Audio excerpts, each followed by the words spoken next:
Hi, my name is Daniel Gray. I'm a research analyst here at Fidelity Digital Assets, joined by my colleague Max Wadington to give a brief overview of the Q2 signals report.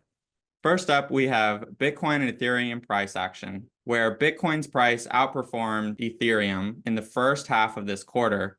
However, with the approval of spot Ethereum exchange-traded products, Ether's price quickly caught back up to Bitcoin's, and both closed the quarter up roughly 50% year to date.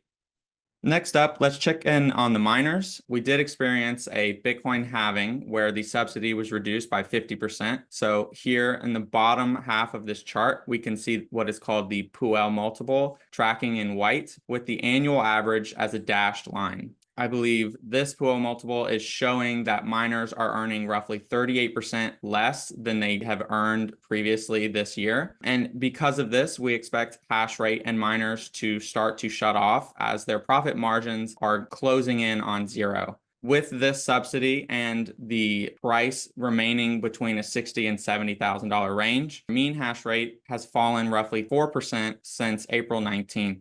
Max, what do you have for us on the Ethereum side? Yeah, thanks, Daniel. First up, we have a very simple tool for tracking the overall Ethereum ecosystem growth, which just shows layer 2 transactions versus layer 1 transactions.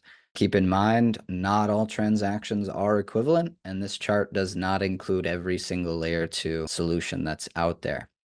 But with that said, according to our data, Layer 2's experienced about a 20% increase in transactions processed this quarter. And zooming out, we can see as of now, Layer 2s are processing about 8 times as many transactions as the Layer 1 when compared to 2 or so years ago when they were just processing a fraction of what the L1 was. So really good short-term picture here and a pretty positive long-term trend persisting as well. And we'll see if that continues. Now, the next chart I'd like to highlight shows the clear trade-offs that this modular scaling approach makes, right? So last quarter was the most inflationary quarter for Ethereum since the merge. But to put that into context, if we annualize the inflation rate for this past quarter, it came out to just 0.37%. And because of that, we don't expect really any material change in the market or the ecosystem going forward.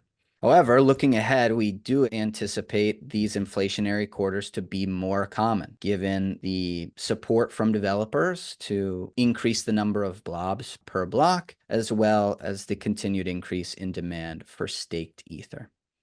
That wraps up our signals report highlights for today. Click on the link if you want to get our full analysis and outlook going forward.